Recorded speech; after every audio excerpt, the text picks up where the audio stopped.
안녕하세요. 전진명입니다. 오늘 또 자료 해석 해설 강의 시작하도록 하겠습니다. 사실 뭐 자료 해석이라고 했을 때는 뭐 제가 그렇게 해설을 잘 할 수 있는 사람이 아니라고 생각하지만 그래도 여러분들이 잘 따라와 주시기 때문에 제가 최선을 다해서 여러분들한테 도움을 드리려고 해요. 그리고 뭐 제가 잘하는 건 어쨌든 상황 판단 쪽이기 때문에 자료 해석 문제들 중에서 여러분들이 힘들어할 법한 것, 상황 판단스러운 것들 위주로 설명을 드릴 예정입니다. 그래서 5번 문제 한번 보도록 할게요. 가인이, 다인이, 영균이, 태인 다섯 명이 사이판 여행에 대한 지출 경비를 정리를 하고요. 이걸 이제 다섯 명이 총 경비를 동일하게 분담한다라고 되어 있습니다. 다섯 명이 총 경비를 동일하게 분담한다. 총 경비라고 했을 때는 총액이겠죠. 그리고 다섯 명이 분담한다고 했으니까 이 총액을 다섯 명이 나눠야 됩니다. 나누기 5를 해줘야 된다. 이걸 어떻게 하면 어느 순서로 구해야 될까부터 생각을 해보시면 되고 어떻게 하면 계산을 좀 더 편하게 할까를 생각을 하셔야 돼요. 근데 내용을 보시면 1달러당 1,000원으로 한다고 돼 있으니까 여기 0 있는 것들 날려주면 딱 10,000원으로 다 떨어지겠죠. 자, 그러면 얘네들 다 이제부터 10,000원짜리다라고 생각을 하고 풀어도 괜찮겠다. 그러면 답이 250만 원, 영균이 150만 원, 가인이 120만 원 낸 거고요. 그 다음에 경동이가 50만 원, 12만 원 냈고 그리고 8만 원까지 이렇게 총 낸 거다. 그럼 경동이는 70만 원 냈고요. 나머지 다 하시면은 여기 400에 120에서 520에 590만 원이 든 걸 알 수가 있죠. 이걸 다섯 명에서 나눠서 낸다고 치면은 118만 원씩 낸 게 될 거예요. 그러면 이 돈을 초과해서 낸 사람들은 돌려받아야 되겠죠? 다빈이는 얼마를 받아야 되냐? 132만 원 받아야 되고요. 영균이는 32만 원, 가인이는 2만 원을 돌려받아야 됩니다. 그리고 경동이는 현재 지금 70만 원을 냈으니까 48만 원을 나눠줘야 되겠죠. 근데 내용을 봤더니 경동이가 다빈이한테 몰빵해서 준다고 돼 있으니까 48만 원을 추가로 주면 되는 걸로 확인할 수가 있겠고요. 그 다음에 태연이도 돈을 별로 안 내서 영균이, 가인이, 다빈이한테 나눠서 준다고 돼 있는데 영균이한테는 32만 원 줄 거고요. 가인이한테는 2만 원 줄 거고 다빈이한테는 132만 원에서 48만 원을 뺀 나머지 금액 84만 원을 돌려줘야 되겠다. 자, 이렇게 돼 있는 답 구해주시면 2번 말고는 없겠죠? 답은 2번. 이렇게 푸시면 된다. 살짝 상황 판단스러운 문제다라고 해서 일단 가지고 왔고요. 옆에 문제 같은 경우는 이제 어려운 건 아닌데 간단하게 하나만 놓치지 말라고 말씀드릴게요. 이 A바다는 온도가 나와 있어요. 그러나 B바다의 온도는 나와 있다, 안 나와 있다? 안 나와 있다. B바다의 온도가 안 나와 있기 때문에 지수를 통해서 B바다의 온도를 알 수가 없습니다. 그게 아마 핵심이다. 해수면 온도 지표라든지 알파 지수라든지 그런 것들은 우리가 알고 있지만 비바다의 온도를 우리가 명확하게 알 수는 없을 것이다. 그걸 바탕으로 해서 문제를 풀어줘야 된다. 그러면 이런 말씀을 하실 거예요. 문제들 중에서 이 1번 선지랑 2번 선지는 무슨 차이가 있냐? 일단 4월, 1월에 해수면 온도의 차이, 이거 자체는 지표로서 접근을 하는 거기 때문에 A바다로서 뭔가 뽑아낼 수가 있을 거예요. 그리고 알파 지수라는 것 자체가 전월, 해당월, 2월의 해수면 온도의 평균값이다라고 했기 때문에 4월이랑 1월을 비교한다고 했을 때 그 평균값을 활용을 해서 뭔가 풀이할 수 있는 방법이 있을 수 있어요. 그게 여기 나와 있는 것처럼 그 직전 달의 평균을 활용한 것. 예를 들어서 요 이 3월의 알파 지수라는 것 자체가 4월과 2월, 3월을 합친 거라는 거. 그리고 2월의 알파 지수가 1월, 2월, 3월 합친 거라는 걸 통해서 이 두 가지를 빼주면 이거랑 얘랑 차이를 구할 수가 있겠죠. 이걸로 이제 1번을 구할 수는 있는데 2번의 기준 해수면 온도는 절대 못 구한다는 거야. 그래서 차이만 알 수 있을 뿐이지 정확한 값은 알 수 없다라는 걸 생각해 주시면 답은 2번이다. 요거는 이 정도만 하시면 될 것 같고요. 또 조금 더 어려운 문제다라고 할 만한 것들 사실 뭐 그렇게 어렵게 느껴지는 문제들 없었을 거고 이게 헷갈릴 법한 것들도 뭐 아이디어를 많이 쓰는 문제가 없어서 보고서 문제든 뭐든 다들 쉽게 푸셨을 것 같습니다만은 그래도 몇 개 좀 건드리면 좋을 법한 것들이 있어서 조금은 다 건드리고 넘어가도록 할게요. 24번. 이것도 사실 뭐 가중평균 사용하는 문제이기 때문에 여러분들 충분히 잘 할 수 있을 거라고 생각하는데 이 문제 같은 경우에는 보시면 각 구간에 이제 평균값들을 주고 있죠. 하위 20명의 평균, 하위 40명의 평균. 자, 그러면 하위 20명의 평균 성적이라고 했을 때 이걸 이제 어떻게 수식을 쓰느냐. 그냥 성적을 A라고 하면 A1부터 A20까지의 성적이 다 합쳤을 때 50 곱하기 20이다. 그리고 A1부터 A40까지의 값이 55 곱하기 40이다. 이런 식으로 구해주시면 이 차이가 곧 A21부터 A40까지고 이 차이 이거 빼주시면 어떻게 돼요? 1200만 남는다. 1200을 20으로 나눠주면 60점. 이런 식으로 풀어줄 수가 있다. 어려운 게 아니에요. 어려운 거라기보다는 이런 그 평균의 성질을 여러분들이 충분히 잘 파악할 수 있느냐 이런 거 물어보는 문제고요. 사실 어려울 건 하나도 없지만 그래도 모르면 못 푸는 거니까 이거 한번 보여드리려고 했던 거고요.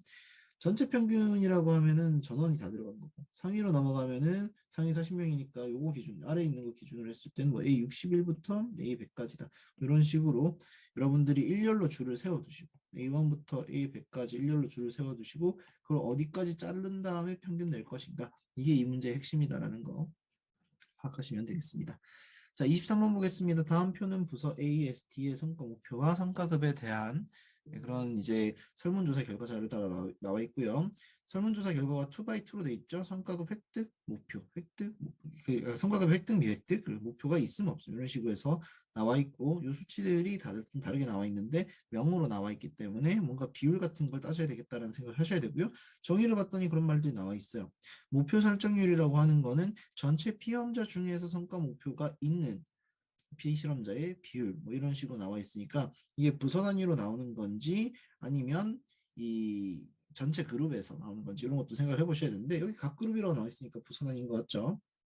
그러면 이 정도대로라면은 내가 제일 먼저 해야 될 건 전체 인원이 몇 명인지를 파악해야 되겠다. 그룹별로 이렇게 해서 그룹별 전체 인원값들을 다 적어주셔야 된다. 그룹별 인원값들 다 적어주시면 쭈루룩 쭈루룩 다 나오겠죠. 네, 이렇게 다 나올 거다. 그 다음에 목표 설정률이라고 하는 거는 성과 목표가 있는이니까 이렇게 묶어주시면 되겠죠. 이거를 1번이라고 할게요. 이게 다 1번이다. 이런 식으로 해주신다. 어려울 거 하나도 없죠. 그냥 시키는 것만 하면 되는데 그 시키는 걸 따라하기가 굉장히 힘들기 때문에 좀 그럴 수 있는 거고. 그럼 여기 목표 설정률을 만들면 있는 사람이 나오잖아요. 없는 사람도 바로 구할 수 있다. 이런 거 적극적으로 활용해 주시면 좋을 것 같고 이 아래쪽은 참 계산하기가 쉽게 생겼네요. 85, 140분의 85. 그냥 대충 50%보다 크다 하고 물어보면 건드릴게요. 그다음에 나머지 얘는 63분의 1이니까 33% 거고요. 얘는 115, 50%보다 낫다. 자, 이때 문제의 방향성이 딱 나오죠.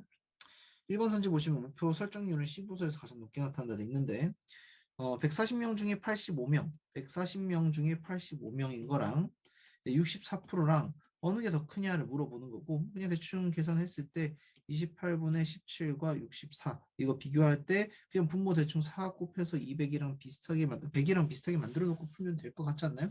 뭐 그런 식으로 푸셔도 되고 아니면 전 이런 것도 가능할 것 같아요. 여기다가 5를 곱해준다. 그러면 700분의 425가 나오겠죠? 그럼 얘는 100분의 64니까 분모에 7을 곱해서 448이랑 비교를 한다. 이쪽이 더 크네? 1번 선지 틀렸네. 이런 식으로. 정확한 값을 구할 필요는 없다고 봅니다. 정확한 값을 구할 필요는 없고 상대적으로 비교를 해주면 되는데 50보다 조금 더 큰 것과 60보다 훨씬 더 큰 것, 이 두 가지는 구분을 해줄 필요가 있다라는 게 그냥 제 생각이다. 그다음에 2번에서 부진 예견도는 모두 50% 이상으로 나타난다는데 부진 예견도는 4라고 적었을 때 성과급을 획득하지 못한 피실험자 중 성과 목표가 없는 피실험자의 비율이라고 돼 있으니까 어떻게 봐야 돼요? 성과를 달성하지 못한 요런 이 2열에 있는 사람들 중에서 성과 목표가 없는 사람 요거의 비율인 거죠. 그럼 얘는 70%인 거고 얘는 110분의 90이니까 대충 99분의 81 해서 뭐 81%, 81.81% 정도 되겠네요. 11분의 9니까 99분의 81, 그러니까 81.818 이렇게 들어간다. 그다음 135분의 75다. 135분의 75는 뭐 볼 것도 없이 그냥 50% 금방이니까 좀 낮아 보이잖아요. 근데 50% 금방이다라고 했죠. 이게 중요한 겁니다. 그다음 얘도 대충 3분의 2 정도 되니까 66% 정도다. 그럼 모든 부서에서 50% 이상 나타나는 거 맞죠? 답은 2번. 나머지는 검토하지 않는다. 이런 식으로 풀어주는 게 가장 좋겠다. 뭐 이렇게 보시면 되겠다. 자, 중간중간에 있는 문제들, 뭐 이런 문제들 같은 경우에 굉장히 귀찮을 수 있지만 표를 보는 게 정보가 많아가지고 눈이 아프다 하실 수 있지만 근데 그건 여러분들이 해야 되는 거죠. 여러분들 반드시 해야 되는 요소이기 때문에 힘들어도 좀 도전을 하실 필요가 있고요. 이 빈칸 같은 것들이 왜 들어가 있을까를 생각을 해볼 필요가 있다. 여자가 줄었냐 늘었냐 이런 걸 통해서 다문화 청소년 수에 대해서 변화 추이 같은 걸 평가하게 할 거기 때문에 이런 걸 보게 하는 거다. 이 정도 생각하시면 될 것 같고 이런 이 손실 평균에 따라서 이런 대응 전략이 있다라고 했을 때 이건 뭘 해야 될까? 딱 보시면 평균이 3.40 20번 문제입니다. 20번 문제 같은 경우에는 평균 그리고 평균 이 두 가지를 기준으로 해서 발생 빈도를 밑에 적어주시고 3.4 그리고 손실 7.5 적어주시고 이 좌우로 평균보다 높고 낮은 것들 여기 점을 찍어주는 게 좋다. 그냥 보이는 대로 하는 게 좋아요. 보이는 대로 하는 게 좋고 그러면 어떻게 표시를 하면 좋냐? 저는 이렇게 할 것 같아요. 평균보다 낮은 것들을 마이너스로, 평균보다 큰 걸 플러스로 이렇게 쓸 겁니다. 그러면 이런 느낌으로 쓰이겠죠? 이거는 어려운 거 아니잖아요. 여러분 다 그냥 이렇게 하시면 돼요. 그냥 바로 따라 하시면 되는 거고. 그래서 그냥 7.5에 기준점을 두고 비교만 하면 된다. 자, 그러면 자 마이너스가 하나, 둘, 셋, 넷, 네 개에서 얘들이 마이너스 두 개 들어가 있는 게 뭐가 있냐 봤더니 A만 들어가 있어요. 그 다음에 플러스가 같이 들어가 있는 걸 봤더니 뭐야? 그 D랑 I, L이 이 발생 빈도는 평균보다 적지만 손실은 발생 빈도보다 평균보다 높아요. 그러면 D, I, L 이렇게 적어준다. 그 다음에 이 평균보다 발생 빈도는 높지만 손실이 적은 것 플러스 마이너스인 애들이죠. 이거 그냥 찾지 말고 플러스인 것들 플러스 두 개인 것들끼리 먼저 처리를 해버리면 C, G, H 요거밖에 없어요. 그럼 나머지 다 이 사후 대응 전략에다 넣어주면 되지. 그게 뭐가 있을까? B 그리고 E 그리고 F 그 다음에 J, K 이렇게 적어놓고 정리하시면 끝이다. 발생 빈도가 평균보다 높은 것은 높은 재난은 9개다 돼 있는데 9개 맞나요? 아닌 것 같죠? 네, 8개가 되다. 그리고 I에 대해서는 총동원 전략 아니죠? 사전 예방 전략이다. 사후 대응 전략을 취하는 재난의 수는 6개다. 5개죠? 총동원 전략을 취하는 재난의 수는 사전 예방 전략을 취하는 재난의 수와 같다. 3개 맞죠? 답은 4번이다. 모니터링 전략을 취하는 것도 A 하나가 있기 때문에 틀린 말이다. 이렇게 해주시면 되겠다.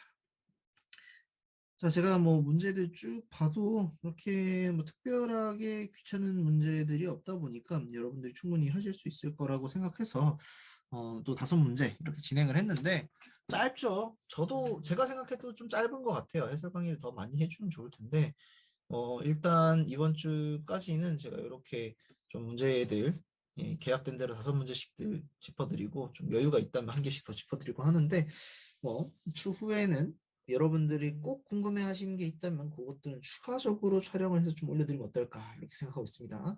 그래서 법적 카페를 통해서 어떤 문제 해설 필요해요 이런 식으로 올려주시면 제가 그거 검토해보고 올릴만하다 하면 올려드리는 걸로 하겠습니다. 자, 그럼 고생 많이 하셨고요.